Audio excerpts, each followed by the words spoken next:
Le pape François paraissait déjà très affaibli hier lors de sa dernière apparition à la messe pascale de Rome. Le cardinal Philippe Ouédraogo, l'un de ses 20 premiers cardinaux, retient de lui un fervent serviteur de l'Évangile. Bernard Combilem, bienvenue dans ça. Hier dimanche à la messe de Pâques à Rome, il faisait sa première apparition depuis sa longue hospitalisation. C'était pourtant la dernière. Ce lundi de Pâques au matin, le pape François a rendu son dernier souffle. La nouvelle a fait le tour du monde.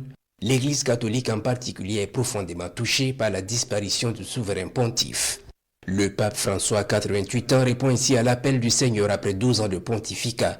Il était le 266e pape. Nous sommes pleins de compassion et nous invitons tous les chrétiens à continuer de prier avec confiance pour que le Seigneur l'accueille auprès de lui pour toujours, dans sa paix et dans sa lumière éternelle. Le cardinal Philippe Ouédraogo, l'un de ses 20 premiers cardinaux, retient de lui un homme dévoué corps et âme pour la cause de l'Évangile. Il a essayé à sa manière d'être fidèle à l'Évangile, d'être fidèle à Jésus-Christ, mais dans un monde très complexe, où la contestation se fait présente même au sein de l'Église, au sein même de ses premiers collaborateurs. Cela est très normal.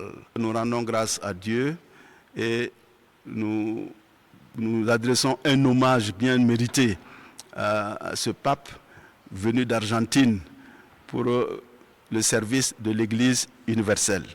Il s'est acquitté, autant que faire se peut, d'une tâche combien délicate et très noble. Et nous le portons dans notre prière. Un cri de cœur, c'est qu'ensemble nous prions pour lui, pour que son maître, qu'il a aimé et servi, puisse l'accueillir auprès de lui pour toujours, dans sa paix et dans sa lumière éternelle. Pour ce cardinal, le pape François, durant ses 12 ans passés à la tête de l'Église catholique, aura défendu la cause des pauvres, la cause des émigrés. L'Église d'Afrique aura bénéficié de sa sollicitude. Il a voyagé à travers le monde, pas autant que le pape Jean-Paul II, mais il en a fait pas mal.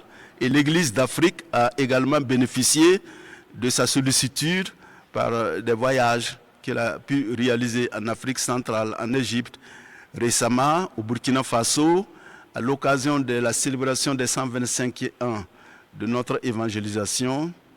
Il a envoyé le numéro 2 du Vatican, ce qu'on appelle le secrétaire d'État, le cardinal Pietro Parolin, qui est venu rester 4 journées entières au Burkina Faso. Alors que les regards sont tournés vers les obsèques du pape François, les cardinaux à travers le monde rallient Rome pour se pencher ensuite sur la désignation du nouveau leader.